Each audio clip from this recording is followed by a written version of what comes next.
Okay, and we're back on Radio Free Market with Dr. Walter Block. So, Walter, in past shows, we've delved into the topic of how government kind of tinkering with the economy, it causes changes in people's behavior and influences how they act. In your article, you write of how the minimum wage, it causes unemployment, which we've discussed before the break, but it also causes dependency. It causes loneliness and isolation, and that was kind of a striking comment to me. How does this happen? How does unemployment cause dependency and isolation? Well, I mean, if you're unemployed, a lot of people, their self-image, and I'm no sociologist or psychologist, but I think a lot of people's self-image is tied up in their job. I tell you, there were times in my own life when I was unemployed, and I wasn't a happy camper about that. The money wasn't coming in, and I have dependents that are dependent upon me to bring the money in. So I was sort of not very happy when I was unemployed, and I assume that when other people are unemployed and want a job and can't find it, that their self-esteem goes down, or their general level of happiness goes down. They sort of feel like a fish out of water. So I can't imagine that this would be good for people, not only economically, because the money isn't coming in, but socially or psychologically or in any other way. Another example that you give, and I love this example, is the government mandating the salaries of truck drivers and nurses being the same. Most people would look at government-mandated pay raise for nurses to the same level as truck drivers as a good thing, especially since women are such a large, segment of the profession. But how does this government-mandated pay raise actually harm the very women it's supposed to help? Well, just like the minimum wage, if ever you raise wages above productivity levels, for whatever reason, whether it's minimum wage or equal pay for equal work, or a desire to stamp down on sexual discrimination, if you raise people's wages above market levels, above the levels that are congruent with their productivity, well, then you unemploy them. Happily, this government initiative has not really got legs under it. It hasn't really taken fold. Female unemployment rates are roughly the same as male unemployment rates. But if this ever did get into effect, then it would. Now, you see, the reason for it, women earn, on average, about 70% of what men earn. And the thought is that women are just as productive as men nowadays. And I agree. I think on average, women and men are roughly equally productive. In past centuries, when a lot of jobs took upper body strength, like knocking down trees with a hatchet, or pushing a bale, or lifting lifting a bale, pushing something or other, a barge, then men's productivity was higher than women's. But nowadays, the way we do heavy work is mostly with steam shovels and trucks and things like that, and women are roughly as capable as are men of pushing buttons and levers and turning a steering wheel on a big truck. Mm-hmm. So why then are women earning less than men? And why is it that the progressives, the liberals, the do-gooders, the semi-socialists, why are they trying to push women's wages up? Well, because they think it's unfair, and it's due to the innate discriminatory essence of capitalism. The real reason, though, is very different. The real reason is because women aren't as connected to the labor force as are men. Women have lower productivity in the market because they have an unequal and much higher share of household work, cooking, cleaning, taking care of kids, getting up at night when the kid is sick, things like that. Women do much more of that than men. And whenever you do anything, it's always at the cost of something else. For example, LeBron James, I posit, is not a world-class cello player. Why? Well, in order to be a world-class cello player, you've got to play the cello 6, 8, 10 hours a day. And LeBron James is a basketball player, and he's not playing the cello 6, 8, 10 hours a day, so he's not a good cello player, even though he might be if he put his mind and his fingers to the cello. Well, women, instead of playing basketball, they're taking care of kids. And whenever you do any one thing, you have to do other things less well than you could have done had you not been doing the first thing. So if women are doing the lion's share of house cleaning and cooking and child care, well, then something's got to give, and it's cello playing and productivity in the market. That's why they make less money. The point is that if women and men were equally productive and women were paid $7 for every $10 an hour that men were paid, this would represent a gigantic profit opportunity for employers. It would be as if every woman had a little lapel pin saying, hire me and you make an extra $3 an hour off of my work. That would not be an equilibrium situation. And when you look at the statistics, the 70% is an amalgam of the never marrieds and the ever marrieds. And if you look at never married male and female, never married means not widowed, not divorced, not separated, not married, not anything. There is no wage gap. There's no wage gap between never married men and never married women. But there's a much bigger than 30% wage gap between ever married men and women. And so this is sort of an indication as to what's really going on. So you might think that the feminists here are filled with the milk of human kindness and in trying to help women who are despised by the market. But they're not despised or trampled on by the market. It's just because they're more into house cleaning and cooking and cleaning and child care. Mm-hmm. Fascinating presentation there. Aaron, you wanted to bring out this topic of unions, and I know Walter's itching to get into it, so let's go forward with that. Yeah, so you commented a little bit on it earlier, but I think unions, and it was for me, one of the most difficult issues to understand before I started really studying economics. So briefly, what is a union and how does it work? Well, a union is a very complicated issue.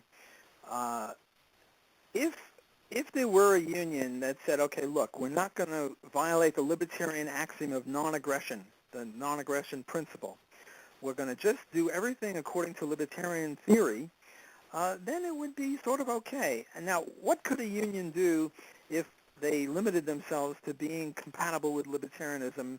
What they could do is they could say something like the following. When one guy goes to the boss and says, hey, boss, I'm making $15 an hour, I need a raise to 20, the boss says, my way or the highway, and fires him.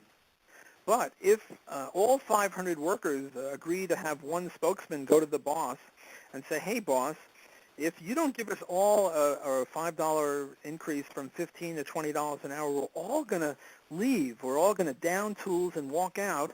Well, now the boss has got to think twice because, it's going to take a little effort to replace 500 people who work on the machine floor, the shop floor, and are coordinated and work together and, are busy producing. And if he tells them all the, my way or the highway, he's going to face a few weeks or months of no productivity, and his stockholders aren't going to be too happy. So there is a legitimate union power. But are there any unions that limit themselves to this? I once did some research on this, and I came up with this, nothing in the U.S., but I came up with this thing called the CLAC, C-L-A-C, Canadian Labour Association of Canada. I think that, no, it's not. That's not the exact word. Canada wouldn't appear twice, but it was CLAC. And they were very religious. I think it was Christian Labor Association of Canada. That's it.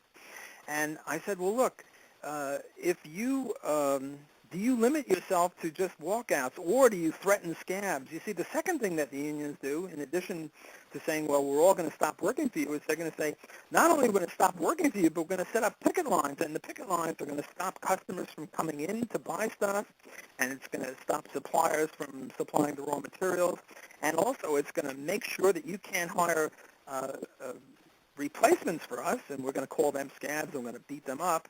And the Christian Labor Association of Canada said, oh, no, certainly we're not. We're Christians. We wouldn't do that. And then I said, well, what do you think about labor legislation that forces the employer to deal with you whether he wants to do so or not? And they said, oh, well, we favor labor legislation like that.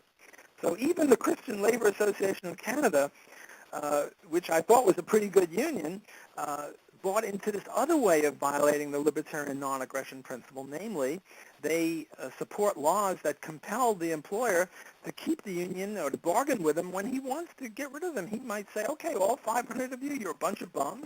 I'm going to get replacement workers for you, scabs, as you call them, and, lots of luck or lots of luck. but the CLAC group bought into this. So as far as I'm concerned, there are no legitimate unions, even though theoretically there could be. Okay, Now, so given that you wrote go ahead. You wrote that if the government forces businesses to hire only union workers, they create unemployment among non-union workers, which I think seems fairly obvious to most people. But if the unions partner with the government to enforce these union agreements and the union workers benefit by receiving higher wages, then how do the individuals in government benefit? Well, are you talking about public sector unions now?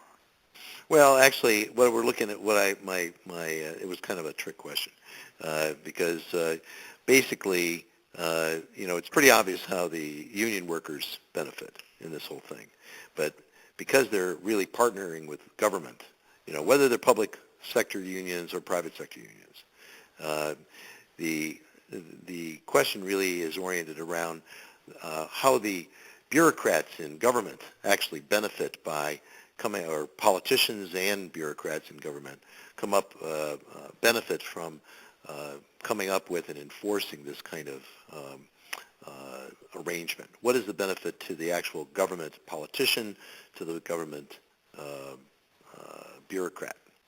Well, in the United States, the Democratic Party, the unions are a wholly owned subsidiary of the Democratic Party. And even the Republicans try to ingratiate themselves with the unions because they're well organized, they have a lot of votes. President Obama now is trying to get rid of this secret ballot for certifying new unions, which is a horror. So I would say that the short answer to your question is that the government bureaucrats and particularly politicians gain because they'll get the union votes and the union donations, and unions will go out and stump for them when there's an election, like in the last election that the Republicans won. The unions were very heavily in favor of the Democrats, giving them lots of money and lots of shoes on the ground, going out and handing out leaflets and activities of that sort. Mm-hmm. Well, Walter, you wrote that unions are a state-protected cartel, just like any other, like a banana cartel or a banking cartel. Of course, we don't have any of those, but can you explain this to us, how unions have the appearance of being a state-protected cartel, or are a state-protected cartel?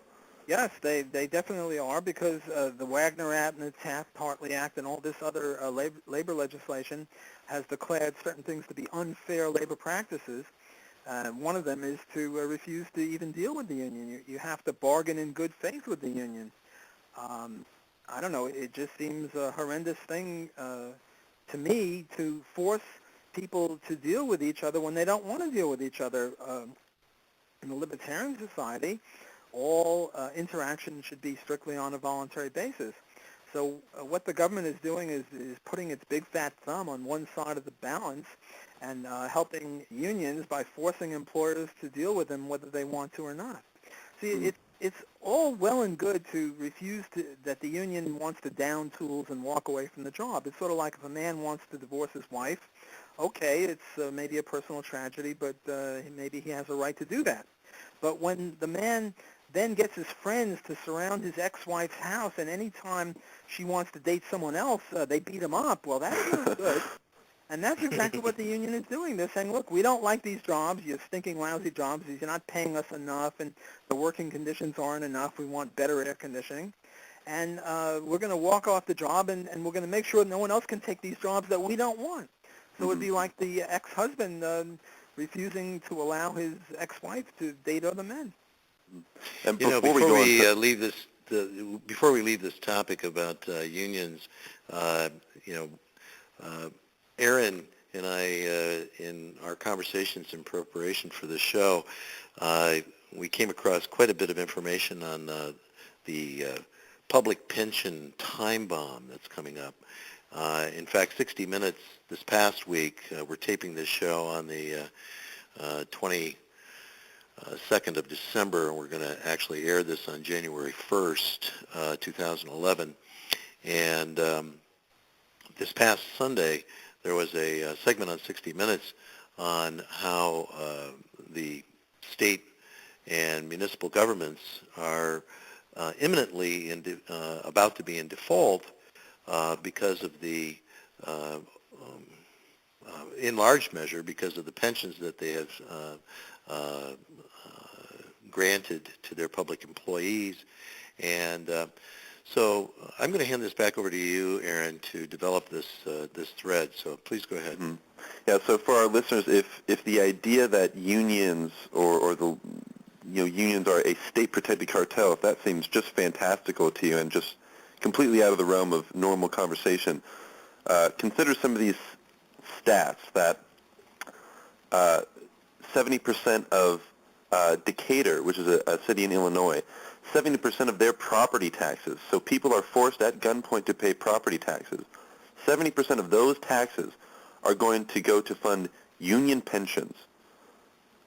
And there are a ton of stats I could rattle off, and I won't waste too much time, but just think about that. 70% of people's taxes that they're forced to pay on their property are going to fund a union pension which uses the coercive power of government to force up their wages. And again, there are a ton of other stats. We're going to move on to licensing, but I encourage you. I actually, before we leave this topic, I want to mention one other thing, and then I want to get Walter to comment on it. There was one other stat that you uncovered, Aaron, that I thought was very important for everyone to hear about. One of the things that I was not aware of until we were researching this show is that the public sector unions have a more lenient accounting standard than the private sector unions, and that there is an estimate of about $3 trillion in debt in excess of all outstanding state and government bonds.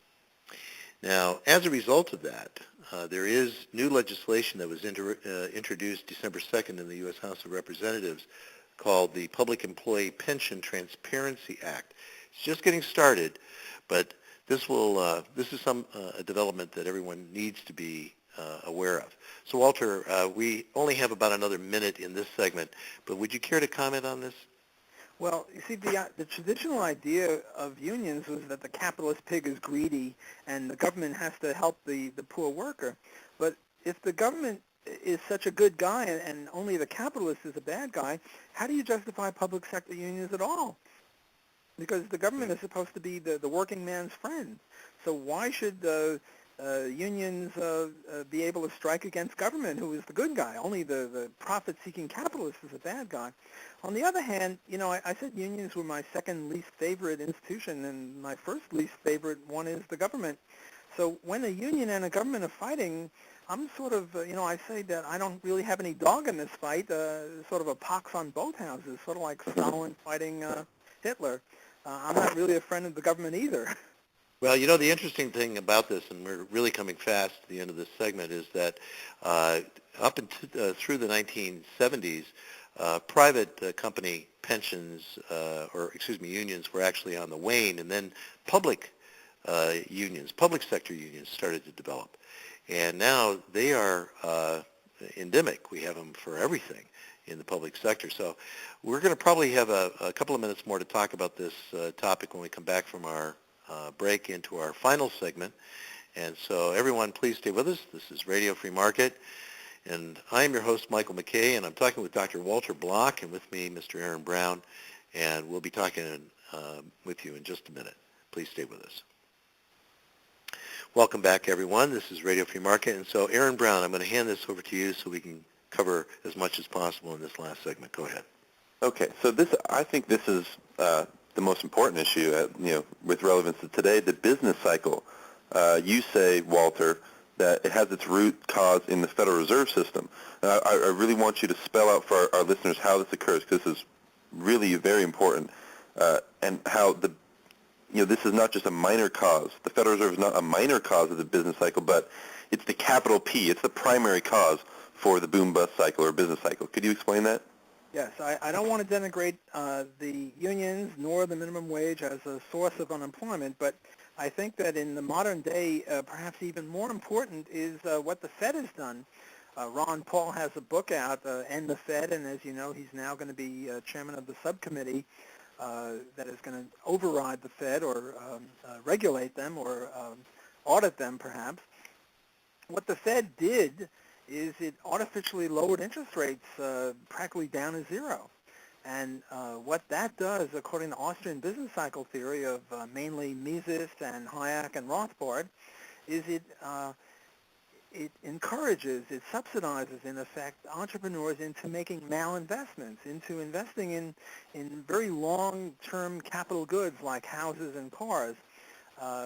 We have housing, overabundance of housing, one because of Fannie and Freddie and HUD and the Boston Fed, which said that there was discriminatory mortgage practices. And another source of the overbuilding of housing is the low interest rate. The low interest rate encourages long-term roundabout processes more than short-term consumer products, direct consumer products, but long-term consumer products such as houses and cars. So we have a vast over-investment in this sector of the economy, and this creates unemployment because we just don't have the jobs there. The housing isn't needed. We have too much housing and therefore too little of other things. And given that the market is not perfectly flexible, the changes in employment from what the Fed has got us into to what we should be creates unemployment. So that's one source of unemployment. Another is a thing that Bob Higgs has called regime uncertainty. The Fed, the Obama administration keep changing things, and it's sort of like businessmen are like deer caught in the headlights. They just don't know what to do, and the last thing they're going to do is start hiring people.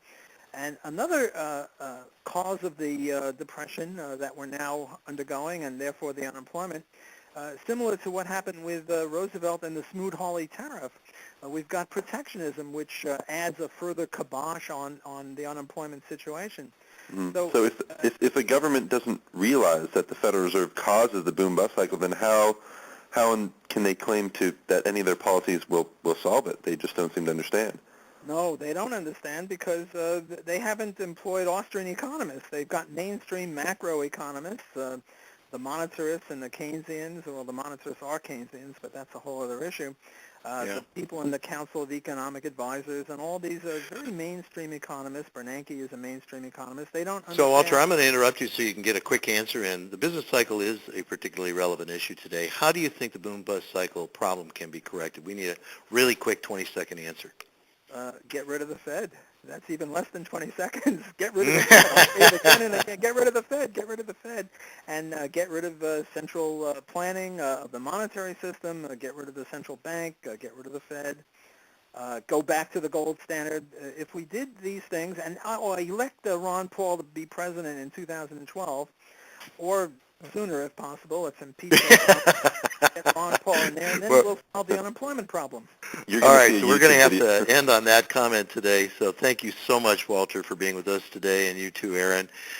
This is Michael McKay in Radio Free Market. Please visit us on the web at radiofreemarket.com, where you can subscribe for free to all of our shows on iTunes or visit our Radio Free Market archives for easy downloads. And until next week, wherever you are, please stand up for freedom, and thank you for listening.